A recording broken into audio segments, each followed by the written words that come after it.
নানি শাশুড়ি এসেছিল বেড়াতে, চলে যাওয়ার দিন মামা শ্বশুর নিতে এসেছে, তাই তাদের জন্য কি কি রান্না করেছি সেটাই দেখাবো আজকের ভিডিওতে। প্রথমেই তো আমি কাতলা মাছ ভেজে নিয়েছি, তারপর এখানে ট্যাংরা মাছও ভেজে নিয়েছি। এই কাতলা মাছটা আমি ভুনা করবো, আর ট্যাংরা মাছটা এই যে করলা দিয়ে রান্না করার জন্য করলার ভিতরে আগে থেকে করলাটা গুছিয়ে রেখেছিলাম, তো ওর ভিতরে দিয়ে দিয়েছি। ট্যাংরা মাছগুলো কিন্তু মিডিয়াম সাইজের ছিল। তারপরে এর মধ্যে আমি পানি দিয়ে দিব, যেহেতু এটা আর কষানো হবে না আর ঝোলটাও তেমন রাখা হবে না, তাই একবারে একটু বেশি করে পানি দিয়ে দিলাম। এটা মানে একটু ঝোলটা একটু টেনে টেনে আসলে নামিয়ে রাখবো।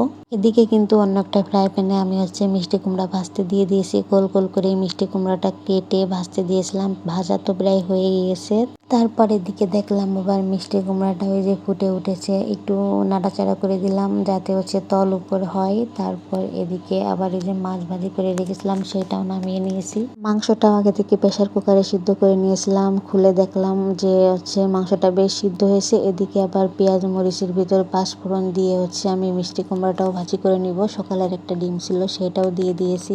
মিষ্টি কুমড়া ভাজিতে পাঁচফোড়ন দিলে খেতেও যেমন ভালো লাগে, তেমনি অনেক সুন্দর গন্ধও কিন্তু বের হয়। আপনারা চাইলে দিয়ে দেখতে পারেন, সত্যিই অনেক ভালো হয় খেতে।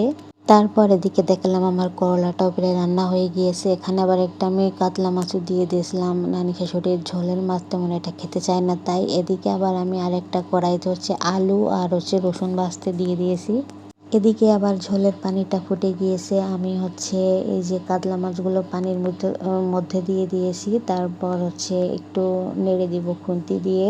এদিকে কাতলা মাছটা হতে থাক, অন্য কড়াইতে আমি মাংস কষাতে দিয়ে দিয়েছি, মানে মাংসের মশলা কষিয়ে মাংসটাও ঢেলে দিয়েছি, কারণ সবকিছু রান্না তো শেষ করতে হবে। এমনিতেই অনেক গরম, তার উপরে ছোট বাচ্চা আছে, মেয়েদের এক হাতে কত কাজ সামলাতে হয়, তাই না। তারপর এই যে আলু আর রসুনগুলাও দিয়ে দিয়েছি, এগুলাও বেশ সুন্দর করে নেড়ে নিব। আমি গোটা গোটা রসুন দিই, সবার জন্য একটা করে দিয়েছিলাম। এই রসুনটা মাংস দিয়ে ভাত খাওয়ার সময় চিপে চিপে ভাত খেতে খুবই মজা লাগে। এদিকে দেখলাম আমার কাতলা মাছ রান্নাটাও কিন্তু হয়ে এসেছে, ওটা তো নামিয়ে রেখেছি। তারপর এদিকে মাংস খুব ভালো করে নেড়ে নিয়েছি, একটু একটু পানিও বের হয়েছে। তারপর আমি তো খুব ভালোভাবে কষিয়ে নিয়েছি।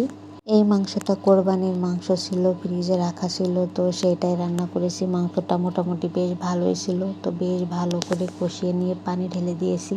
ভালো করে না কষালে কিন্তু মাংস খেতে মজা লাগে না, তো আমি খুব ভালো করে কষিয়ে পানি দিয়েছিলাম। তারপরে তো মাংসটা এদিকে হতে থাক, মাংসটা নিজের মতো করে হচ্ছিল আর আমি ওদিকে অন্য অন্য কাজ করছিলাম। তারপর মাংসটা এই যে অনেকটাই ফুটে গিয়েছে, এই সময় না সাউন্ডটা শুনতে খুব সুন্দর শোনা যায়। মাংস রান্নাটার গন্ধও বেরিয়েছিল খুব ভালো। তারপর আমার মাংস রান্নাটা হয়ে গিয়েছে, আমি চুলাটা বন্ধ করে দিয়েছি, সব খাবার টেবিলে দিয়ে দিয়েছি। তো এটাই ছিল আমার আজকের রান্না বান্না। কেমন লাগলো অবশ্যই কমেন্টে জানিয়ে যাবেন। আল্লাহ হাফেজ।